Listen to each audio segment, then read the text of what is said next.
छोड़ी गई अवध नगरिया और वन को डगरी रहे लक्ष्मण राम।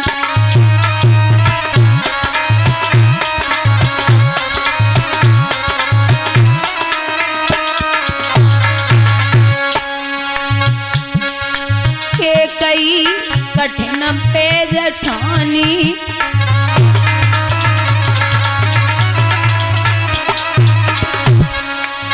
परिजन अपनी मन मानी।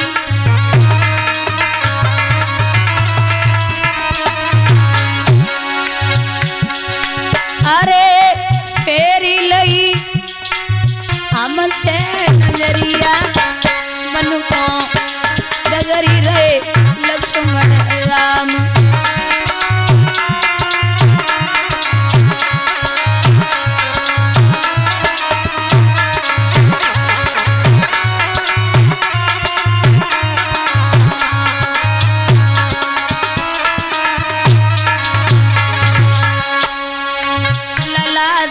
प्राण से प्यारे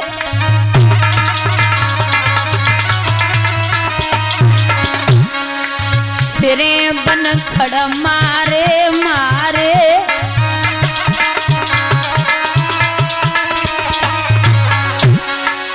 अरे कठिन डगरिया बन को डगरी रहे लक्ष्मण राम।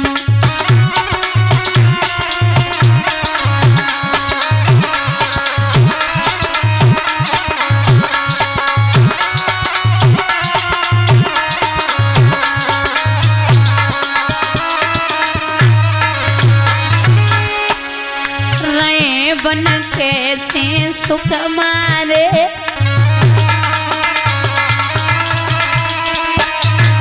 रहे प्राणन सो प्यारे।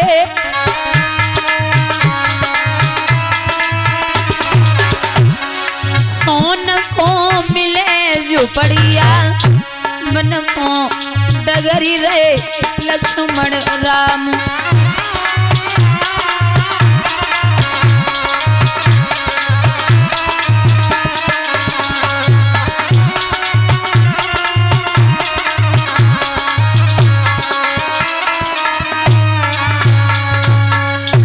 भैया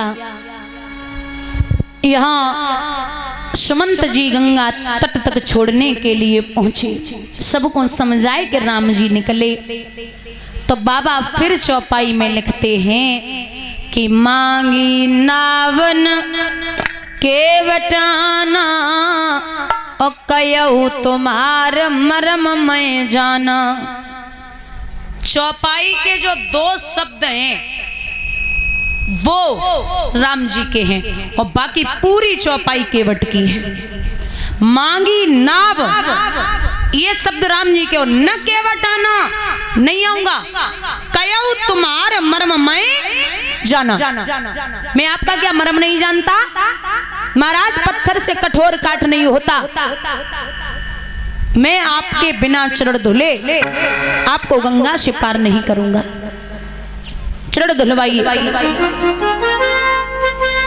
जब ये कहा कि चरण धुलवाइए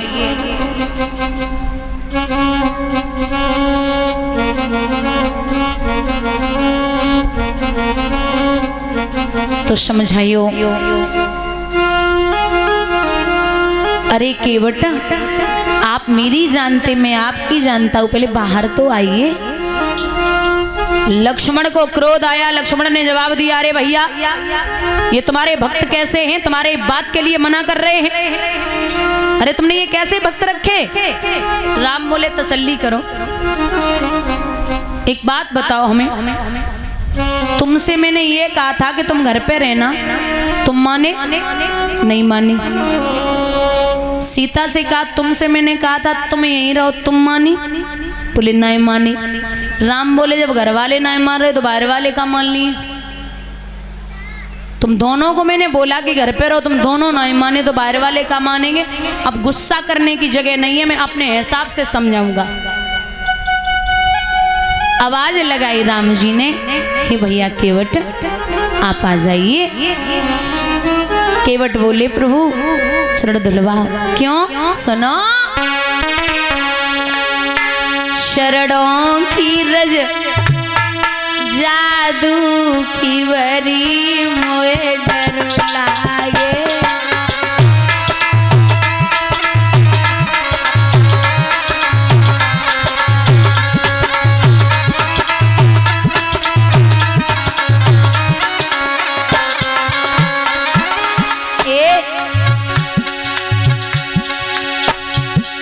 शरणों की रज जादू की वरी प्रभु डरो लागे।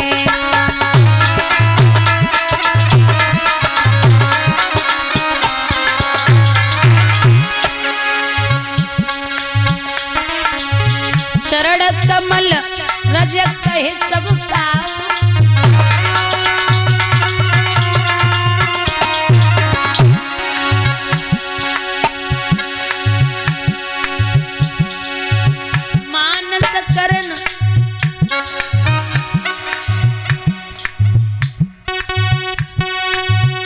पहन तेन काठ कठिनाई,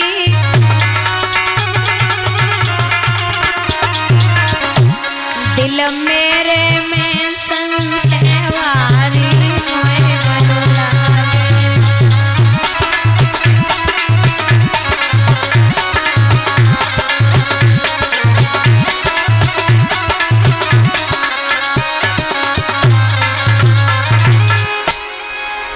जवाब दिया कि चरण धुलवाइए। लक्ष्मण बोले क्यों इसके झंझट में पड़े हो? अरे भैया एक काम करो, ये अब आ तो गए, इनसे ये बोलो कि दूसरे केवट की व्यवस्था बना ले। अब इससे पार नहीं होंगे, दूसरा केवट बुलाओ।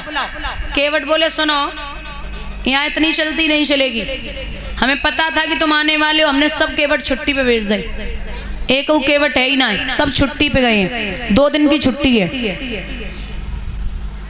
तो बोले अब कहीं ना कहीं तो ऐसा होगा जहां से निकल जाएंगे। केवट बोले कहीं किनारा नहीं है, मेरे अलावा आपको कोई पार नहीं कर सकता। धुलवाना है तो धुलवा लो चरण। बताओ। अच्छा ये जो केवट है ना, ये केवट पूर्व जन्म में यानी कि सतयुग में कछुआ था। ये बार बार प्रभु के चरणों को छूने की कोशिश कर रहा था, बार बार जी शेष नाग जी फुसकार मार के हटा देते थे। तो इस कछुए ने प्रण किया था कि अगला जन्म जब मैं लूंगा तो प्रभु के चरण अवश्य दिलूंगा, छू भी लूंगा।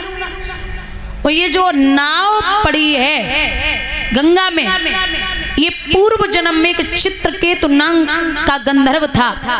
ये नगिन अवस्था में मंदरा पीकर के लकड़ी की भांति सीधा पड़ा था जल में। गौतम ऋषि निकले, इसने ना वस्त्र पहने ना उन्हें प्रणाम किया। उन्होंने श्राप दे दिया कि तू बिल्कुल पागल हो गया है, लकड़ी की भांति जल में पड़ा है नगिन अवस्था में, जा तू जल की नाव हो जा।